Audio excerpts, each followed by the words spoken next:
So the last few minutes of this video, I'm having to re-record because my microphone died while I was out in the car. So bear with me.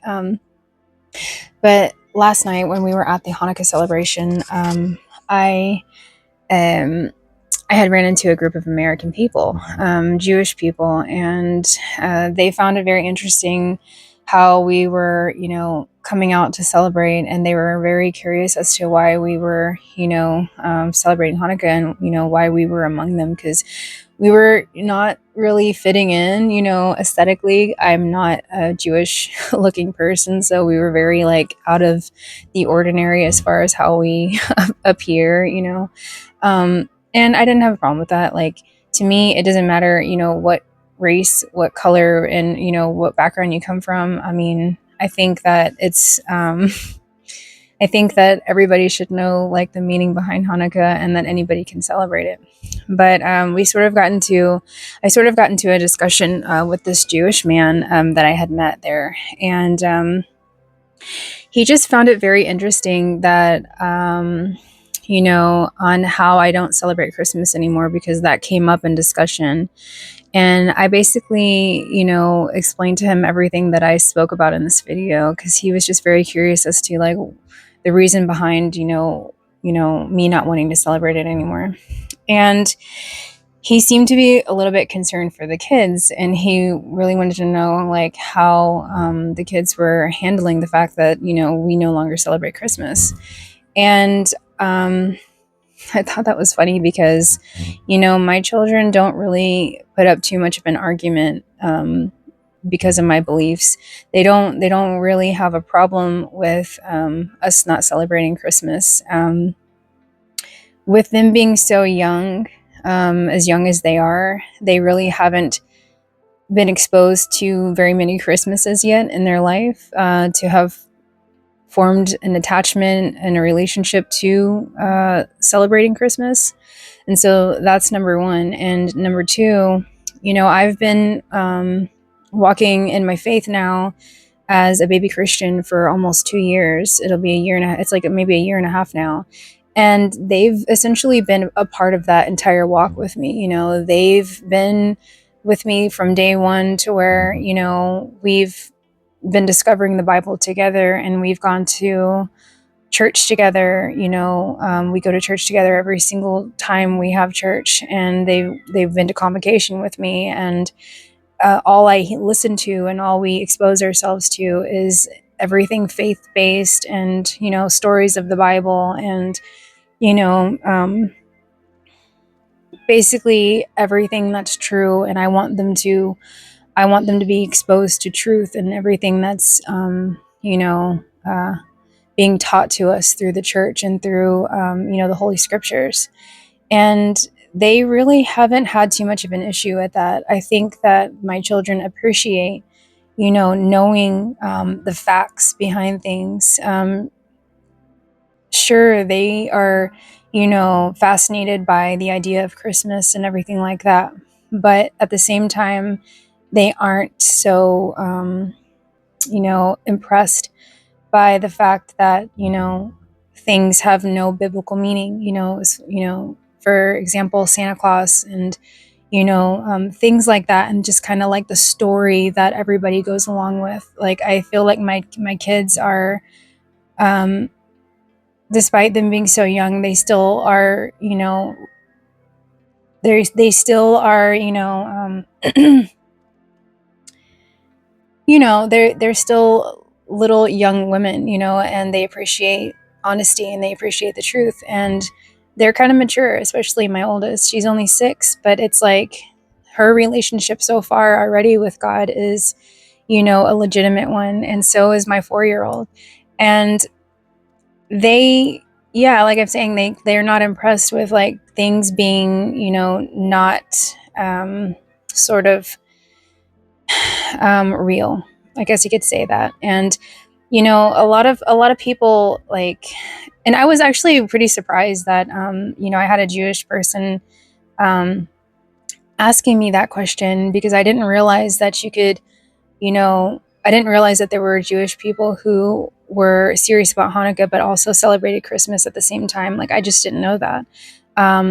But yeah, I basically just gave him a whole explanation on, um, our church really, and just me and my kids, like, if it's not in the Bible, then we are taught to sort of not get carried away with that idea or that tradition. We are called to be set apart, and being set apart means that we aren't really going to be available to participate in most of the things that the world participates in.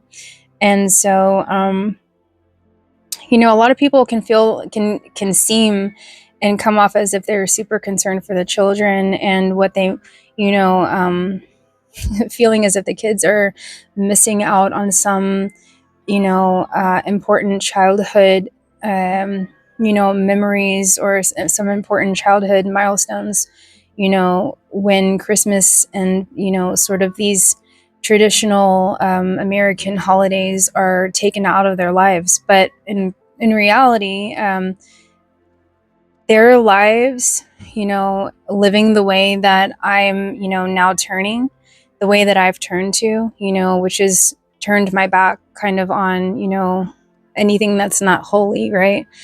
Me turning towards that way hasn't made their life more boring or less exciting at all.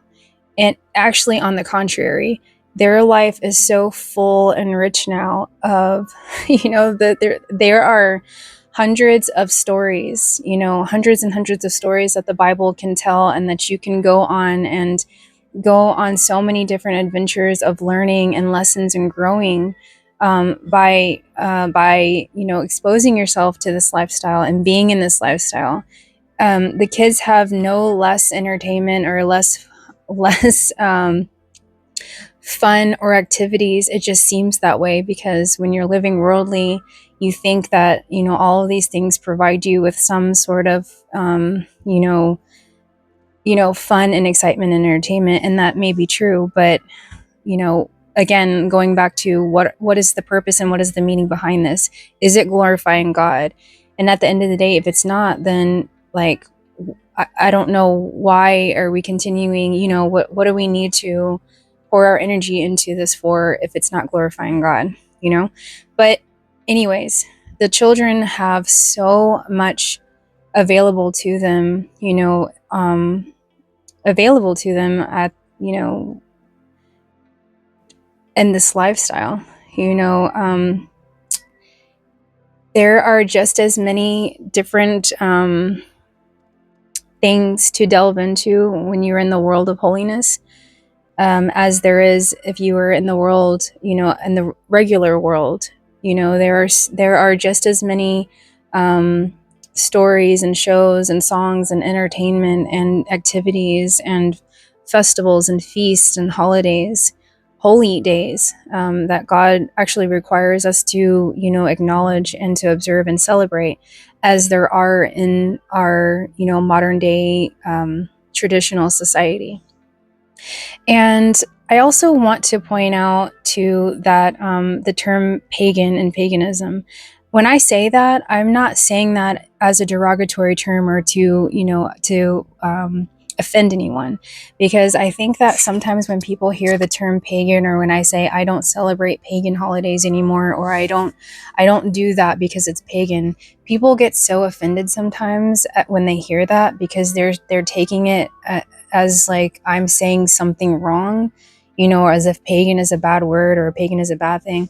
That's just the way I've been taught about what that is. It's not a holy, one of God's holy days. It's a traditional, you know, um, sort of man-made, like, thing, celebration or a holiday that's just became like a something that just people do every year, but it's not based in scriptures. And somewhere along the line in my learning, I just was taught that it's a pagan holiday, and it's not to offend anybody or to hurt anyone's feelings or anything like that. So if whenever I say I don't celebrate pagan holidays or whatever, I'm not I'm not meaning it in a way to be discriminatory or using it as a term to hurt anyone's feelings. You know what I'm saying? So pagan is just okay. It's not holy, right? So don't get your feelings hurt about that. I've had people get so upset with me when I use that term, and it's just like, dude, why are you getting so upset about that term?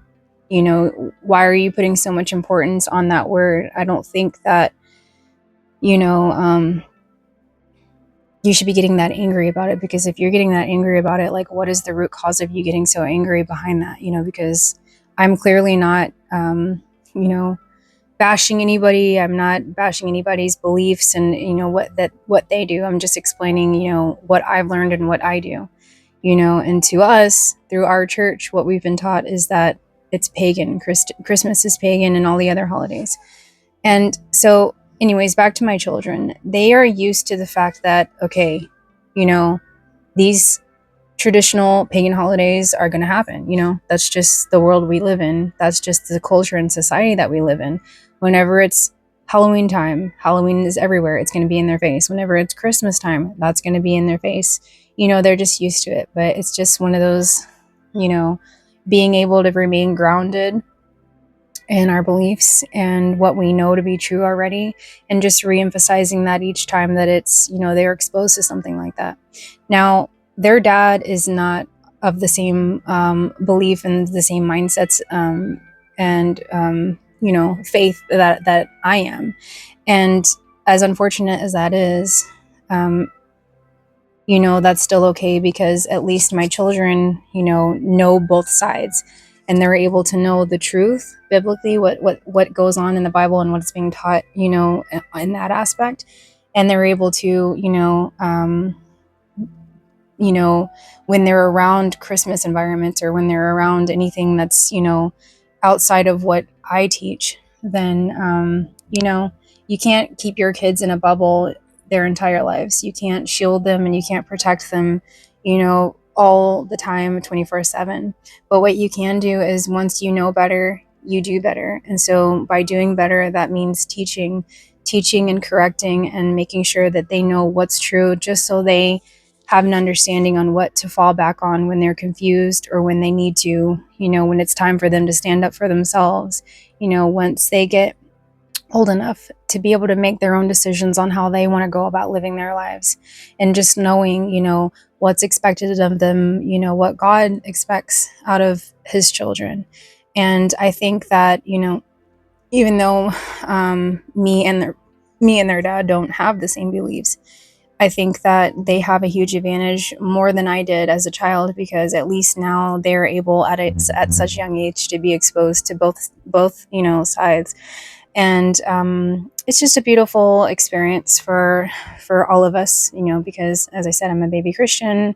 We're all growing in this together, and from here on, you know, I know that me personally, I'll be celebrating Hanukkah and all of the holy high days, you know, not just Hanukkah. And it's like I said earlier in the video, this is not a holiday that's a requirement by any means, but it is acceptable, I believe, to go ahead and observe that. Now, as far as the other high holy days, I'll be making more content in the future about, you know, what is required of us to observe as Christians, things that are in the Bible, Leviticus specifically, and maybe other areas in the Bible. But I'll be discussing that later in the future in future content. But yeah, there are other days that are you know, going to be coming up, and that are every year, you know, that we are expected to observe. And you know, as Christians, we want to do our best and put our best foot forward, learn what we need to learn, and then implement it and get rid of the things that are not, you know, benefiting us any longer, or that are not necessary any longer. And if I'm going to be focusing my energy now on a completely other set of holy days, then I don't need to waste my energy on, you know, focusing and participating in any other holidays, because I have enough to learn. I have enough to, you know, research and figure out at this point. And, you know, it's not necessary in my walk anymore. But anyways, lastly, before I close this video, I want to send a huge condolences to all of the victims who were hurt and injured or killed in Sydney, Australia on or about the first day of Hanukkah. I believe it was last week. My heart goes out to the people that were harmed just because they, are Jewish and they celebrate Hanukkah. What a shame that was. If you go out, this year, to celebrate anything, at a Hanukkah celebration or event or at any holiday event, please be safe. Please, pay attention to your surroundings. You never know when anything could happen, but I pray that God blesses and blesses you all and keeps you protected and keeps you safe. It's a crazy world out here, okay, guys. So we have to really keep our eyes open, and we have to really be vigilant. And but you just never know when anything could happen to you. So it's always just a good idea to be in right standings with the Lord. You just never know when it's going to be your time. So say a prayer every single day. Make sure you're living in righteousness. Make sure that you forgive the people you need to forgive, and then you ask God for yourself for forgiveness, and atone for your sins, and give God thanks. Give God thanks for the life that you have, because people are dying every single day. Okay, and these are the days.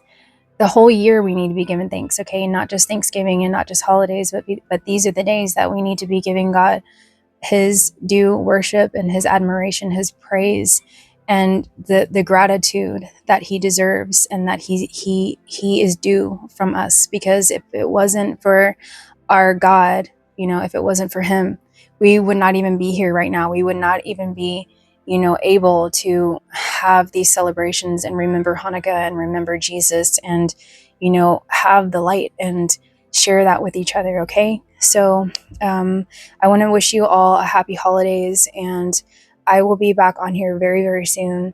And I just love you all so much. Okay. So take care of yourselves, and God bless you. And whatever you're going through right now, just know that you are not alone. You're never alone. Okay. I know sometimes it feels like you're alone, but you are never alone.